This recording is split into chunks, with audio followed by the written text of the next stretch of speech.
Karon nga adlaw kay naaman mi sa bukid, hugasan tani kinaw tinanay nga kamuti didto dapit sa ilang kalibanganan.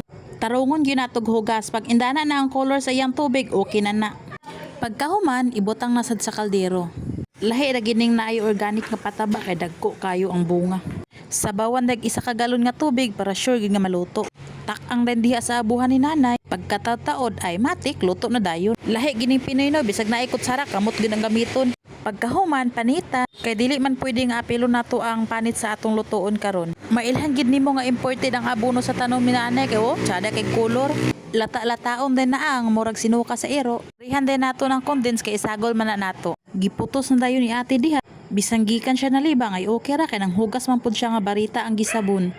Pagkahuman niya grap, nagpainit na dayon mig mantika. Kay amo nang lutoon kay gigutom na si nanay. Lain ra ba ni si nanay gutomon kay sa puton kaayo. Pag indana na iyang color ay matik luto na dayon. Unsa pa itong hulata na ipatira na nato ni gingging.